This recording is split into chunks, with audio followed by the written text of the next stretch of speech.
Fatiha.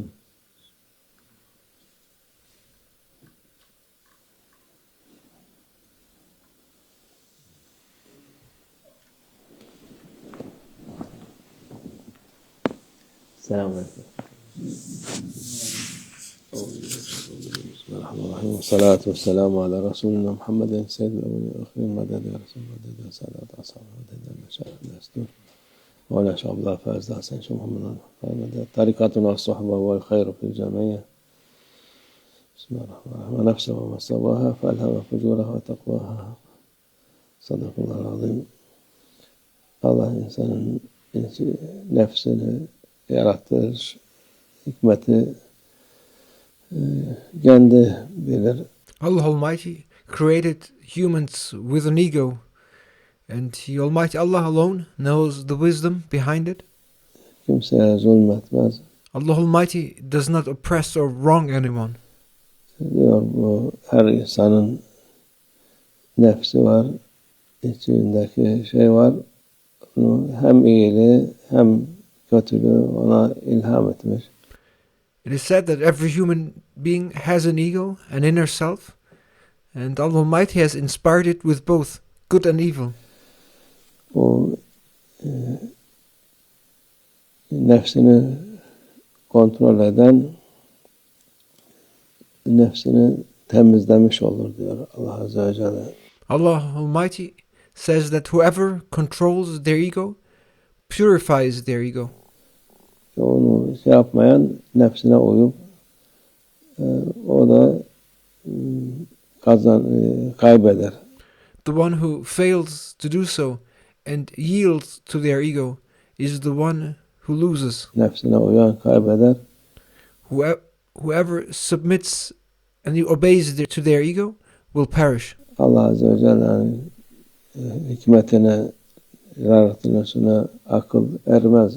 The wisdom and the will of Allah Almighty are beyond human comprehension. Kimseye zulmetmez. Allah Almighty does not oppress or wrong anyone. İrade var. İrade sahibi herkes. İnsan Allah Azze ve Celle o iradeyi vermiş. Free will exists, and everyone possesses free will. Allah Almighty has granted humanity that free will, İki tarafa da gidebilir. and the person can choose to go either way. Hem nefsini kontrol eden kurtulur. The one who controls the ego achieves salvation, Nefsinin peşinde giden kurtulmaz. whereas the one who chases after their ego will not be saved. Onun sonu iyi olmaz. Their end will not be a good one. Onun için bazıları işte bizim kaderimiz her şeyi yapar. Ondan sonra bu kader böyleydi, böyle oldu. Some people do whatever they want and then claim it was our destiny. This was fated to happen. O sen kaderini mi okuyorsun? Can you read your own destiny? Sen ne olacağını mı yapıyorsun? Do you somehow know what is going to happen? Yok. Kendi kafana göre kendini kurtar. No, you're just trying to justify yourself using your own logic. İnsanoğlu Allah Azze ve Celle istedikten sonra nefsini terbiye eder. Doğru yolda olur. Allah'ın sevdiği kişi olur. If a person truly wishes to, by the will of Allah Almighty, they can discipline their ego, stay on the right path, and become beloved by Allah Almighty. Yok, nefsini peşinden gidip şeytan peşinden giden insan da onun kölesi olmuş olur.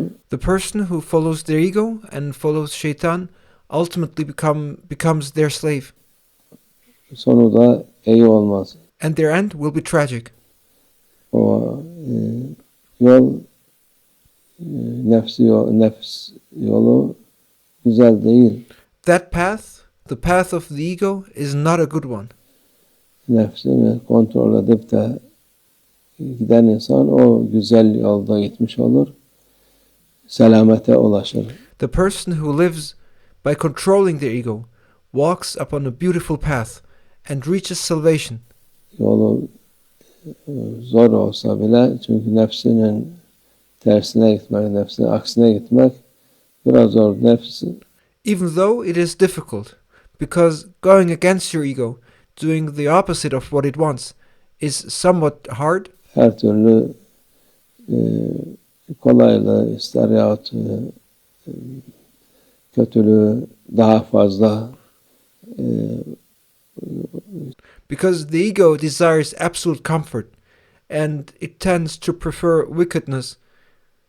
The ego wants all kinds of easiness and tends towards badness. sever. Ama terbiye olarak yabani hayvanat terbiye olursa nefis de aynı şekilde.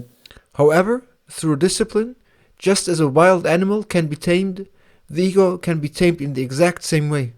Terbiye olur. Sonunda iyi bir şey olmuş olur. Hem dünyasını kazanır hem ahiretini. Çünkü And the person who tames their ego will achieve an outcome which is positive. They will succeed in both this world as well as in the hereafter. dünyada da nefsinin peşinde koşan insanlar iyi yapmazlar. Yani insanlar Even in this world, people who chase after their egos do not do good deeds. da faydaları olmaz. Those who chase after their egos are of no benefit to others. İnsanlar da onlara muhabbet etmez. Onların kötülüklerini görürler. People do not feel affection for those people who run after their egos and who only pursue their egoistic desires. And they only see their bad traits, and people will only experience badness through them. Nefsine hakim olan insan, insanların arasında da sevilen insan olur. İyilikten başka şey yapmaz.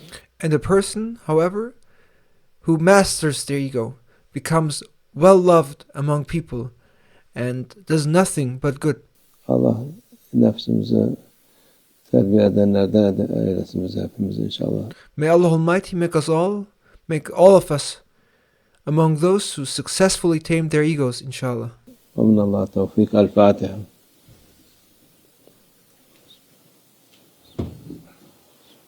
No.